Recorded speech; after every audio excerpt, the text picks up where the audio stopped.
ঘুরতে আমরা সবাই ভালোবাসি, আর বাঙালিদের ঘোরা মানেই তো পাহাড় নালে সমুদ্র। তো আজকে আমরা ইকোটক্সকে নিয়ে চলে এসেছি নর্থ বেঙ্গলে। নর্থ বেঙ্গলে আমরা আছি কালিম্পংয়ের একটি ছোট্ট জায়গা, ছোট্ট একটি গ্রাম, নাম সামালবং। তো আজকে আমাদের সঙ্গে যিনি আছেন, যার সঙ্গে আমরা আজকে কথা বলবো, তিনি এখানকারই হোমস্টের ওনার বা হোমস্টের পার্টনার। তো উনি বলবেন আমাদের সামালবং সম্বন্ধে, সামালবংয়ের লাইফস্টাইল সম্বন্ধে, এখানকার মানুষজনের জীবিকা সম্বন্ধে, এবং নর্থ বেঙ্গলের অনেক ছোট্ট ছোট্ট লোকেশন, ছোট ছোট গ্রাম বলুন, ছোট ছোট অফবিট এরিয়া বলুন, তার সম্বন্ধে আমরা জানবো অনেকটা সৌরভদার থেকে। সৌরভদা, ওয়েলকাম। Thank you. তো Thank you. সৌরভদা, প্রথমেই আমি জিজ্ঞেস করি তুমি কেমন আছো? খুবই ভালো আছি, কারণ পাহাড়ে আছি। হ্যাঁ, তো এখানকার ওয়েদার আপনারা দেখতেই পাচ্ছেন বাইরে কেমন হয়ে আছে, ওয়েদার একদম মেঘে ঢাকা। তো আমি সৌরভদাকে জিজ্ঞেস করি, সৌরভদা তুমি এই ইন্ডাস্ট্রিতে তো প্রায় অলমোস্ট অনেক দিন ধরেই আছো, মানে এই ট্যুরিজম ইন্ডাস্ট্রিতে। তো এই ট্যুরিজম ইন্ডাস্ট্রিতে যে অফবিট লোকেশনগুলো তোমরা এক্সপ্লোর করো, তোমাদের নানা রকম প্রপার্টি আছে টোটাল ট্রাভেলার্সে। তো এই প্রপার্টিগুলো ধরে নাও যে অফবিটে তোমরা সিলেক্ট করো, তো কিছু দেখে সিলেক্ট করো। তো এই প্রপার্টিগুলো ধরে নাও এখানকার লোকাল মানুষের সঙ্গেও জড়িত, রাইট? মানে এই প্রপার্টি বা এই লোকেশনগুলো। তো এই লোকাল লেভেলে লোকাল মানুষেরা, মানে এখানকার লাইফস্টাইল যদি আমি জিজ্ঞেস করি তোমাকে, এখানকার লাইফস্টাইল কীরকম? সবটাই বলবো, তবে সবার আগে হচ্ছে thanks to Saptarshi for choosing us total traveller for this particular trip, কারণ ইটস আওয়ার ফার্স্ট কম্পোনেন্ট। সেই কারণে সেই জন্যই থ্যাঙ্কস। তারপরে হচ্ছে যে তোমার নর্থ বেঙ্গল অফবিট এবং সামালবং, তো এখানকার লাইফস্টাইল সবটা নিয়ে। দেখো, নর্থ বেঙ্গলে অফবিটের যে কনসেপ্ট, সেই কনসেপ্টটা যত দিন যাচ্ছে না তত বদলে যাচ্ছে। মানে আগে মানুষ অফবিট মানে বলতে যেটা বুঝতো, এখন সেই অফবিটের মানেটা অনেকটাই বদলে গেছে। অফবিট মানে আগে ছিল এরকম যে যেখানে অলমোস্ট রাস্তা তো প্রায় নেই, হয়তো অফ রোড, আদার্স কোনো অ্যামেনিটিসের কথা বাদই দাও। তো সেইগুলো এখন বদলে যাচ্ছে। এখন অফবিট লোকেশন সেগুলোই আসছে এক এক করে আমাদের সামনে। যেখানেই কোথাও নতুন রাস্তা হচ্ছে ঠিকঠাক, মোটরেবল রোড, অ্যাকচুয়ালি রাস্তা অনেকগুলো বলতে চাইছে, মোটরেবল রোড হওয়ার পরেই সেই জায়গাটা অফবিট লোকেশন হিসেবে আমাদের সামনে আসছে। ওকে। এখানকার ছবি যেহেতু আমাদের এখন অনেক মানে এন নাম্বার সব ডিজিটাল প্ল্যাটফর্মস আর অ্যাভেলেবেল, তো সেখান থেকে সবাই জায়গাটার কথা জানতে পারছে, তো এবং সেটা অফবিট হিসেবে কাউন্ট হচ্ছে। এবং আমি সামালবংয়ের কথায় আসি, তো সামালবং অফবিট হিসেবে কাউন্ট হওয়া স্টার্ট হয়েছে খুব বেশি হলে লাস্ট 5 ইয়ার্স, 5 বছরও বেশি বলছি না, হার্ডলি 3 বছর। এবং সামালবং অফবিট হিসাবে স্টার্ট হওয়ার মেন রিজন হচ্ছে, তোমরা যে রাস্তাটা দিয়ে আসলে কালীছড়া ড্যাম থেকে ডান দিকে, ওই ড্যামটা আমরা দেখেছি নর্থ বেঙ্গল যাতায়াতের পথে বা সিকিম যাতায়াতের পথে স্পেশালি। সিকিম এবং কালিম্পং যেহেতু ওইটা একই রুটের মধ্যে পড়ে, ওই যাতায়াতের পথে ওই ড্যামটা বহুদিন ধরে আমরা হতে দেখেছি, তার জন্য ওখানে অনেক জ্যাম, অনেক কষ্ট আমাদেরকে সহ্য করতে হয়েছে। তোমরা দেখলে ওই ড্যামটার ওপর থেকে আসবে। ওই ড্যামটা হওয়ার পরে কি হলো, পরে পানবু পর্যন্ত রাস্তাটা হলো। পানবুটা আগে অলমোস্ট জঙ্গলই ছিল। আচ্ছা। যে কারণে দেখবে একটা তো 20 টাকা করে তোমাদের ওই জঙ্গলের ফিজ নিয়েছে আর কি, কারণ কি এখন টুরিস্ট আসতে শুরু করেছে, মানে জায়গাটা সিরিনটি নষ্ট হচ্ছে, প্লাস্টিক এইসব নিয়ে আর যাচ্ছি না আর কি, তো আছেই টুরিস্ট আসলে তার কিছু হ্যাজার্ড আছে, তো সেগুলো ওরা মেনটেন করে বলে, জায়গাটা সিরিনটি মেনটেন করে বলে ওরা পার হেড পার টুরিস্ট 20 টাকা নেয়। প্রথমে ওই পর্যন্ত রাস্তা হচ্ছে, তারপরে পানবু থেকে সামথার এইটা কানেক্ট হলো। সামালবং actually it's a part of সামথার। আচ্ছা, ঠিক আছে, আমাদের এখানকার লোকাল পুলিশ স্টেশন হচ্ছে সামথার। ওকে, ঠিক আছে, কোনো কিছু যাই যাও সামথার, এখানে একটা লোকাল পঞ্চায়েত আছে কিন্তু সামথারের পার্ট। ওকে। তো তারপরে সামথার থেকে এই পর্যন্ত রাস্তাটা কানেক্ট হলো, এবং এটা হচ্ছে প্রধানমন্ত্রী গ্রাম সড়ক যোজনার পিএমজিএসওয়াইপি যেটা বলে, তার আন্ডারে প্রথমে রাস্তাটা হয়েছে, সেই প্রজেক্ট থেকে পাস হয়, এবং তখন থেকেই সামালবং স্টার্ট হয়। এবং তারপরে এখন যেটা হচ্ছে, মানুষের পাহাড়ে আসা, কলকাতার মানুষের বা বাঙালি আর কি, তো পাহাড়ে জমি কেনার ইচ্ছা, ঠিক আছে, সবারই দেখছি পাহাড়ে জমি কেনার ইচ্ছা, পাহাড়ে হোমস্টে করার ইচ্ছা, বা যাই হোক হোমস্টে না করা হলেও পাহাড়ে জমি কিনে পাহাড়ে থাকার ইচ্ছা। বাঙালিদের তো আছেই, পায়ের তলায় সর্ষে বলে। আর আমরা পাহাড় খুব ভালোবাসি, কেন ভালোবাসি জানি না, কিন্তু ভালোবাসি। তো সেই সময় থেকেই সামালবং জমিগুলো বিক্রি হওয়া শুরু হয় এবং হোমস্টের কনসেপ্ট স্টার্ট হয়। যে কনসেপ্টে আমরা সামালবঙ্গের হোমস্টে লিজ নিই, হ্যাঁ অক্টোবরে লিজ নিই, 1 বছর এখনো পুরো হয়নি। ওকে। হ্যাঁ, এটা হলো শর্ট। না আমি যদি তোমাকে বলি তো তুমি বললে যেটা শর্ট একটা সামালবঙ্গের ব্যাপারে, আমি যদি বলি এখানকার সামাল লাইফস্টাইল দেখো, এখানকার লোকের লাইফস্টাইল। আগে আমি সামালবঙ্গটা একটা ব্রিফ ইন্ট্রোডাকশন দিয়ে দিলাম, যে মানে হঠাৎ করে সামালবঙ্গ কেন, ঠিক আছে। আর সামালবঙ্গ হচ্ছে তুমি অফবিটের কথা যে বললে, তো সেই অফবিট ডেস্টিনেশন যেগুলো আসছে তার মধ্যে সামালবঙ্গ কিন্তু এখন ওয়ান অফ দ্য বেস্ট, ঠিক আছে। কারণ কি এখানে মানুষ যে অ্যামিনিটিস গুলো চায় সেগুলোর কিছু কিছু আছে আর কি, সব না হলে ইলেকট্রিসিটি আছে, ওয়াটার আছে, হ্যাঁ এগুলো আছে, ঠিক আছে। আর তারপর হচ্ছে এখানকার গ্রামের লাইফস্টাইল বা এখানকার মানুষের জীবিকা কি, ঠিক আছে। তো এখানকার মানুষের জীবিকা এখনো পর্যন্ত তারা চাষ, আর এই দেখছো হয়তো পিছনে ব্যাকগ্রাউন্ডে আসলেও আসতে পারে ছাগল টাগল, মানে পশুপালন যাকে বলে, ঠিক আছে, সেইটা ছাগল মুরগি সব, ঠিক আছে।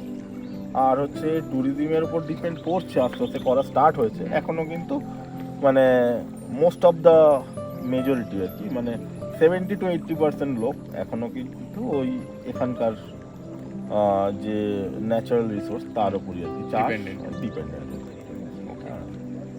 আর কিছু জায়গা থাকে ধরো হ্যাঁ কিছু পার্সেন্ট লোক থাকে তারা বাইরে থাকে 1 to 2%, বা গভর্নমেন্ট সার্ভিস এমপ্লয়, সেগুলো একদম নেগলিজিবল আর কি, হার্ডলি 3 to 4% হবে, তাদের কথা বলছি না।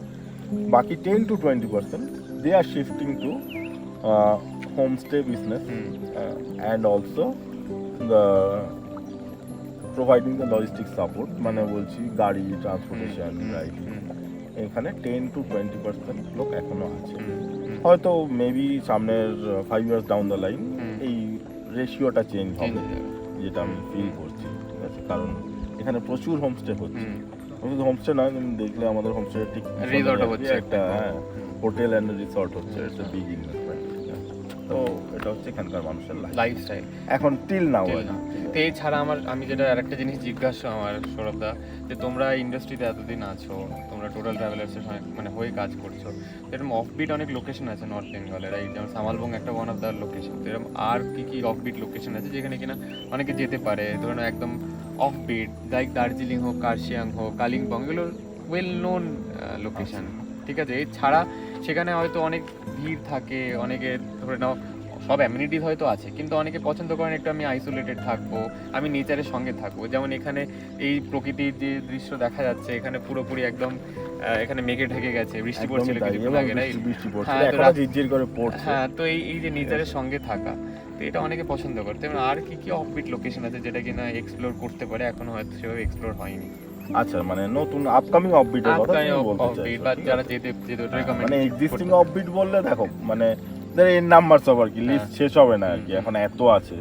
হ্যাঁ, মানে এখন তো এরকম হচ্ছে, আগে আমরা পাহাড়কে জেলা হিসেবে চিনতাম, মানে দার্জিলিং ডিস্ট্রিক্ট দার্জিলিং কে চিনতাম, তো এখন অফবিট এরকম হচ্ছে জেলা নয়, মানে গ্রাম হিসাবে অফবিট হচ্ছে।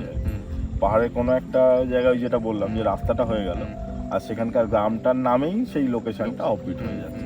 মানে আমার আগে মনে হতো, বছর 2 আগে মনে হতো যে আমি নর্থ বেঙ্গলের, বা আমরা আমাদের গ্রুপ অ্যাজ এ গ্রুপ আর কি, টোটাল ট্রাভেলার্স, ঠিক আছে, তো আমাদের গ্রুপ আমরা নর্থ বেঙ্গলের সব অফবিট লোকেশন, মানে কোনো একটা জায়গার নাম কেউ হঠাৎ করে বললো, মানে আমরা জানি, আমরা শুনেছি, আমরা সেখানে গেছি, ঠিক আছে, মানে এই কনফিডেন্সটা ছিল। কিন্তু এখন যে দিন যাচ্ছে, মানে we are losing that confidence আর কি। হঠাৎ করে দেখছি কেউ একটা কোনো একটা গ্রামের নাম বলে, বেশ সুন্দর জায়গাটা, খুবই সুন্দর, হ্যাঁ ফাঁকা, শুধু প্রকৃতি নেচারের খুব কাছাকাছি, ছবি তুলে পোস্ট করে দিচ্ছে, নামটা দেখছি অচেনা লাগছে, হ্যাঁ। তো এখন এটা হচ্ছে, তো যে কারণে প্রচুর মানে এক্সিস্টিংগুলোর দিকে আমি যাচ্ছি না। তো আপকামিং যদি বলো, সামালবঙ্গের পরে আমি পোটেনশিয়াল দেখতে পাচ্ছি, সেটা হচ্ছে রাঙ্গারুন বলে একটা জায়গা, দার্জিলিং ডিস্ট্রিক্টে। আচ্ছা, এটা যেমন কালিম্পং ডিস্ট্রিক্টে, এটা কালিম্পং ডিস্ট্রিক্ট, ওটা দার্জিলিং কালিম্পং ডিস্ট্রিক্টের ধরো অফবিট অলমোস্ট ধরো কোলাখাম বহু আগের, মানে 15 লং ইয়ার্স। কোলাখাম আমি এসেছিলাম 15 বছর আগে, প্রথম কোলাখাম, ঠিক আছে। হ্যাঁ, তো কালিম্পং ডিস্ট্রিক্টের অফবিট আর সেইভাবে কিছু এক্সপ্লোর করার জায়গা নেই, মানে ধরো আমি বলতে পারি নাম অনেক আছে, যেমন ধরো মাইরুনগাঁও আছে, ইচ্ছেগাঁও আগে লোকে জেনে গেছে, সিলারিগাঁও, মানে এগুলো না 1-2 কিলোমিটারের মধ্যে মধ্যে গ্রামগুলো চেঞ্জ হয়ে যাচ্ছে, মানে তুমি টোপোলজির কোনো ডিফারেন্স পাবে না কিন্তু। হ্যাঁ, মানে সেই ধরো একদিকে কাঞ্চনজঙ্ঘা দেখা যাচ্ছে, আর ধরো রাস্তা, হুম। আগে ধরো গাছপালা অনেক বেশি ছিল, হ্যাঁ এখন গাছপালা কাটা হচ্ছে, হুম। হোমস্টে গুলো হচ্ছে, হুম, হুম, ঠিক আছে, হ্যাঁ। আর বাইরের লোক জমি কেনা মানে গাছপালা কাটবি, পাহাড়ের লোক ঠিক। কিনলে তাও একটা চান্স থাকে, ঠিক। ঠিক আছে, হ্যাঁ। যদি কলকাতার আমরা গিয়ে জমি কিনি, আমরা সবার আগে গাছ কাটবো, আমরা চেষ্টা করি, জানি না আমরা এখন ডিফারেন্ট বললে তোমার এই চ্যানেলে বলছি তো কাজে করে দেখাতে হবে, ঠিক আছে, হয়তো চেষ্টা করি, কিন্তু সেটা মানুষ আমাদের প্রপার্টিগুলোতে আসলে বুঝতে পারবে, ঠিক আছে, যে আমরা যেটা বলছি সেটা ঠিক কি ভুল। তো যাই হোক, যেটা বলছিলাম যে 2-4 কিলোমিটারের মধ্যেই টোপোলজিগুলো চেঞ্জ একই, মানে কালিম্পং ডিস্ট্রিক্টটা আমি আর খুব বেশি কিছু এক্সপ্লোর করার ঠিক আছে। জায়গা এই মুহূর্তে দেখতে পাচ্ছি না, ঠিক আছে। দার্জিলিং এ কিন্তু ডিস্ট্রিক্টে এখনো কিছু কিছু জায়গা আনএক্সপ্লোরড, আছে, যেমন একটা নাম বললে তুমি। যেমন আমি বললাম যে রাঙ্গারুন। রাঙ্গারুন। রাঙ্গারুনটা কত দূর দার্জিলিং? রাঙ্গারুন হচ্ছে তোমার দার্জিলিং থেকে 1.5 ঘন্টা ডিস্টেন্স, 1.5 ঘন্টা। রাস্তা খারাপ, ঠিক আছে। মহলদিরাম, যদিও এটাও এগেন এটা রাঙ্গারুন মহলদিরাম হচ্ছে হার্ডলি 15 to 20 কিলোমিটার ডিস্টেন্স। ওকে, তো রাঙ্গারুনের স্পেশাল ঠিক আছে, রাঙ্গারুনের স্পেশালিটি হলো এর আগে পর্যন্ত আমরা যা যা দেখেছি খুব বেশি অফবিট এরকম হয়নি যেখানে চা বাগানের মধ্যে থেকে তুমি কাঞ্চনজঙ্ঘা দেখতে পাবে। আচ্ছা, ঠিক আছে, ওকে। এরকম প্রপার্টি কিন্তু দেখবে না, খুব অ্যাভেলেবেল আছে, আছে দুটো একটা আছে তা নয়। লাস্ট 1 ইয়ার্স আর না 2 ইয়ার্স বলবো না, লাস্ট 1 ইয়ার্স আমি যেটা দেখছি 2-4টে ছোট ছোট করে আছে। তো এই রাঙ্গারুন হচ্ছে ওরকমই, মানে you are staying in tea garden আর কি, তুমি একদম পুরোপুরি সবুজের মধ্যে বসে আছো আর কি, চা বাগানে যে সবুজটা বাঙালির মন টানে সবসময়, তো তুমি পুরো সবুজের মধ্যে বসে আছো আর সামনে কাঞ্চনজঙ্ঘা দেখতে পাচ্ছ। এই যে ব্যাপারটা, এই ফিলটা এখন কিন্তু এটা একটা আপকামিং ট্রেন্ড, এটা চলবে বলেই আমার মনে হচ্ছে। রাঙ্গারুনে আমাদের প্রপার্টি আছে, ঠিক আছে। তো আর দেখা যাক সামনে আরো কি হবে না। আর এই ছাড়া রাঙ্গারুন ছাড়া আর কোনো ধরো বিট হ্যাঁ হ্যাঁ বললাম তো মহলদিরাম, ঠিক আছে, মহলদিরাম। মহলদিরাম। এটা কোথায়? ওটা দার্জিলিং এ? হ্যাঁ দার্জিলিং ডিস্ট্রিক্ট, ওই ধরো দার্জিলিং থেকে 1-1.5 ঘন্টার মধ্যেই সব অ্যাচিভ। রাস্তা একটু খারাপ যে কারণে এখনো লোকজন সেইভাবে মানে অতটা ঝাঁপিয়ে পড়ছে না, রাস্তা ভালো হলেই তারপরে আমার গেস যে আবার সবাই মিলে, যেমন সামলংয়ের রাস্তা হওয়ার পরে সবাই মিলে ঝাঁপিয়ে পড়েছে প্রচুর, মানে এখানে ধরো বাঙালি উপরে ওই রকি টপের দিকটায় গেলে, যেটা সামলংয়ের সবচেয়ে টপ পয়েন্ট, ওখানে গেলে তো 15টা বাঙালি অ্যাটলিস্ট জমি আছে, হ্যাঁ 15 জনের, তাদের অনেকের ফোন নাম্বার আছে, চিনি জানি, আর সেটা ওটা রাস্তাটা ভালো হওয়ার অপেক্ষায়, এখন দেখা যাক তার আগে আমরা যদি কিছু করতে পারি, চেষ্টা আছে, হ্যাঁ। তো এইটা একটা দার্জিলিং ডিস্ট্রিক্ট গেল। আর সিকিমের কথা যদি বলো, সিকিমে দেখো আপকামিং অফবিট বোরং, ঠিক আপকামিং নয়, অনেক পুরনো, কিন্তু এটা আনএক্সপ্লোর্ড অফবিট, ওকে। বোরংয়ে আমাদের প্রপার্টি আছে, ঠিক আছে, বোরং নেচার ক্যাম্প, একটা ছায়াতাল বলে নতুন জায়গা, পেলিং থেকে ঠিক নিচে। ওকে, তো বোরং ছায়াতালের স্পেশালিটি? বোরং ছায়াতালের স্পেশালিটি না, বোরংয়ে একটা স্পেশালিটি যেটা অনেকে জানে না বলি, সেটা হচ্ছে নর্থ বেঙ্গল মানেই লোকে আসে কাঞ্চনজঙ্ঘার জন্য, আর সাদা পাহাড় মানেই জানে কাঞ্চনজঙ্ঘা। আচ্ছা, কিন্তু কাঞ্চনজঙ্ঘার বাইরেও যে অনেক সাদা পাহাড় আছে, ঠিক আছে, মানে আমাদের এদিকে কাঞ্চনজঙ্ঘা ছাড়াও 8000-এর পিক যে আরও 3-4টে আছে, মানে আমরা অনেকেই সেটা অতটা ইনফরমেটিভ নয়, আমি বলছি না জানে না, তারা বলেছে they are not so much informative, আমরা সবাই জানি আর সাদা পিক মানেই কাঞ্চনজঙ্ঘার একটা ব্যাপার। তো আমাদের বোরং থেকে কাঞ্চনজঙ্ঘাটা দেখা যায় না, কিন্তু বাকি সিনিয়র থ্রি সিস্টার্স, মার্নি, এই সব হোয়াইট পিকগুলো এগুলো দেখা যায়, এবং এগুলো একটু কাছে, যে কারণে ওয়েদার খুব ক্লিয়ার না হলেও মানে ধরো এখান থেকে কি আমরা দেখতে পাচ্ছি না এখন কাঞ্চনজঙ্ঘা, এতটাই ক্লাউড, এবার কি মানে অল্প কম ওয়েদারও আমরা হোয়াইট পিক দেখতে পাই, এইটা ওখানকার স্পেশালিটি। ছায়াতাল হচ্ছে স্পেশালিটি বলতে পারো, যে পেলিংটা না এখন লোকের কাছে গিয়ে গিয়ে পেলিংটা এখন শহর হয়ে গেছে, এখন আর পেলিংটা মানে ওরকম নতুন জায়গা ওরকম নেই, তো যে কারণে পেলিং থেকে একটু নিচেই, ঠিক আছে, ছায়াতাল বা রিংচেং কমও পুরোনো হয়ে গেছে, পুরোনো অফবিট, আমরা সবাই নাম জানি এখন। তো ছায়াতালটা এখন ওই রাস্তা হয়েছে একই কনসেপ্টে, হ্যাঁ পেলিং থেকে খুব কাছে, এটা একটা সুবিধা, ঠিক আছে, মানে ওখানে থেকে পেলিংয়ে যা যা সাইট সিইং আছে তুমি যদি 2 দিন থাকো তাহলে ওটা কভার করবে, ঠিক আছে।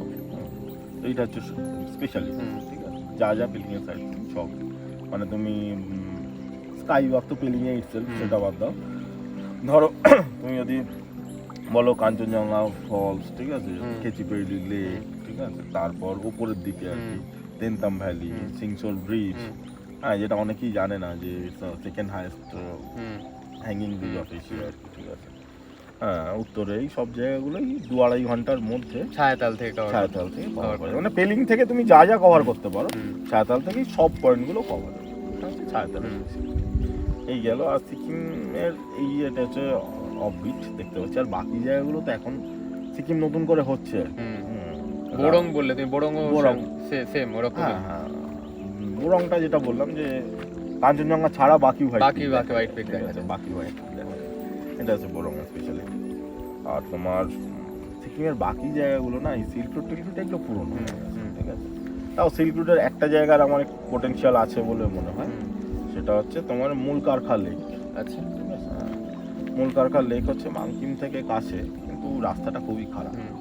মুলকারখা লেকের স্পেশালিটি হলো তোমার কাঞ্চনজঙ্ঘার রিফ্লেকশনটা এই রিজনে একটা লেকেই দেখা যায়। আচ্ছা, এই লেকটার নাম হলো মুলকারখা লেক।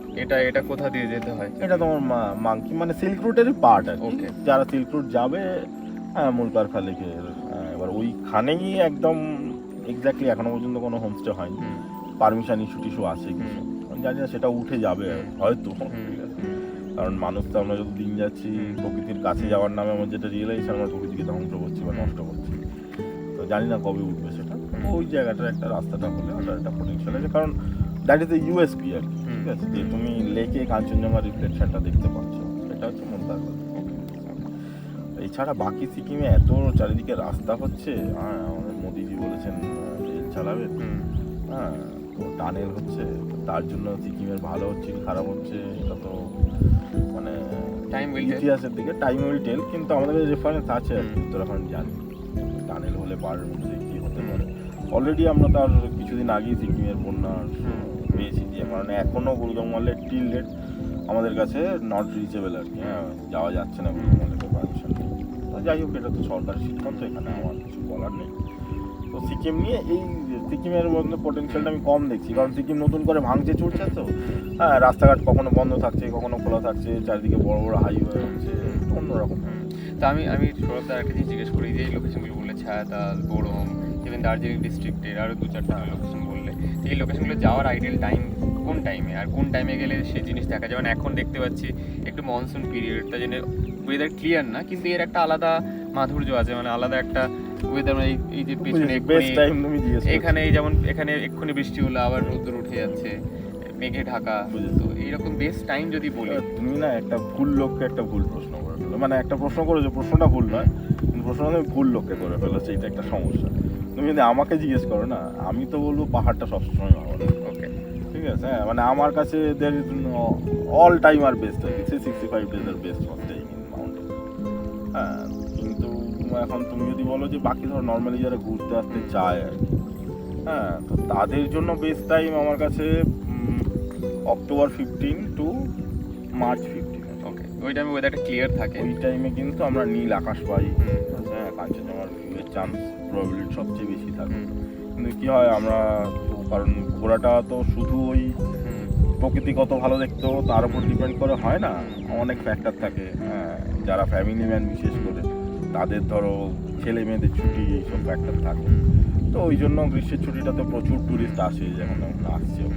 কিন্তু বেস্ট টাইম আমার কাছে যদি জিজ্ঞেস করো ফ্রম মানে যারা শুধু ঘুরতেই আসবে, ঠিক আছে, তাদের জন্য প্রকৃতির ওই আর কি কাঞ্চনজঙ্ঘা দেখতে হবে, তাদের জন্য ওটা, ঠিক আছে। আর যারা পাহাড় ভালোবাসে তাদের জন্য অল সিজন আর বেস্ট। কারণ আমি তো এখন দেখছি যেমন কনসেপ্টটা চেঞ্জ হচ্ছে, আগে কী হতো আমাদের ধরো জুলাই, আগস্ট, সেপ্টেম্বর অলমোস্ট কোনো বুকিং থাকতো না প্রায় আর কি, হ্যাঁ, মানে জুনের কোনো পরে থেকে ড্রাই ডাউন হতে শুরু করতো, মানে জুলাইতেও প্যাকেজ আছে, ঠিক আছে। আগস্টে ধরো ওই একটা লং উইকেন্ড আছে, লং উইকেন্ডেও আমাদের ট্রিপ আছে, ঠিক আছে। তো মানে এই অফ সিজনের পাহাড়ের যে ব্যাপারটা আর কি, অফ সিজনের ব্যাপারটা হয়তো চেঞ্জ হচ্ছে বলে আমার মনে হচ্ছে, জানি না, টাইম উইল টেল, ঠিক আছে। আরও 2-3 বছর গেলে আমি এই কনক্লুশনে পৌঁছাতে পারবো যে অফ সিজন ব্যাপারটা উঠে গেছে কিনা, কিন্তু আমার মনে হয় উঠে যাবে, কারণ যেভাবে মানুষ পাহাড়ের কাছাকাছি মানে আসছে, তাতে আমার মনে হয় উঠে যাবে।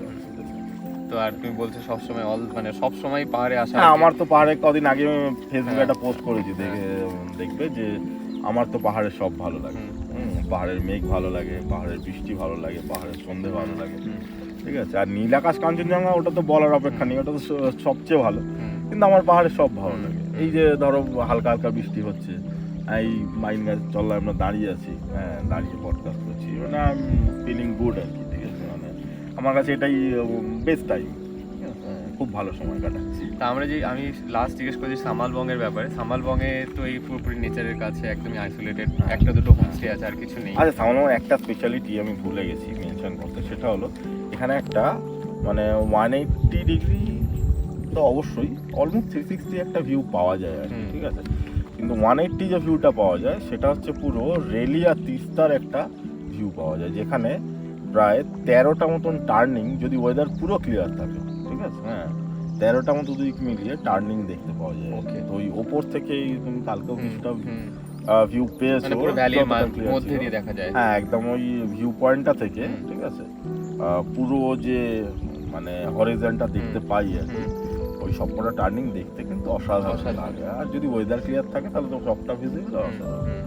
আর আরো আবার আমাদের হচ্ছে, এবং আমাদের হোমস্টেটা দেখেছো, হ্যাঁ মানে একদম ভিউ পয়েন্টের সবচেয়ে নিয়ারেস্ট, ঠিক আছে। তো এই হচ্ছে সাউন্ড, মানে এটা মেনশন করতে ভুলে গেছিলাম, এই জন্য বললাম। তো এই হচ্ছে ব্যাপার। তো সৌরভদা, থ্যাংক ইউ আমাদের সঙ্গে এতক্ষণ কথা বলার জন্য। না, তোমাকেও আর thanks. তোমাদের হসপিটালিটি নো ডাউট খুবই ভালো। আর আমরা এখানে সামালবঙ্গে 2 দিন ছিলাম, খুবই ভালো কাটিয়েছি আমরা সময়, একদম নেচারের মধ্যে। আপনারা দেখতে পাচ্ছেন, আর কিছু ভিউ আপনাদের দেখিয়ে দেবো। তো থ্যাংক ইউ আমাদের এভাবেই সাপোর্ট করার জন্য। আর থ্যাংক ইউ সৌরভদা ওয়ান্স এগেন আমাদের শোতে আসার জন্য। আবার আপনারা ভালো থাকবেন আশা করি। দেখা হবে আপনাদের নেক্সট এপিসোড। Thank you.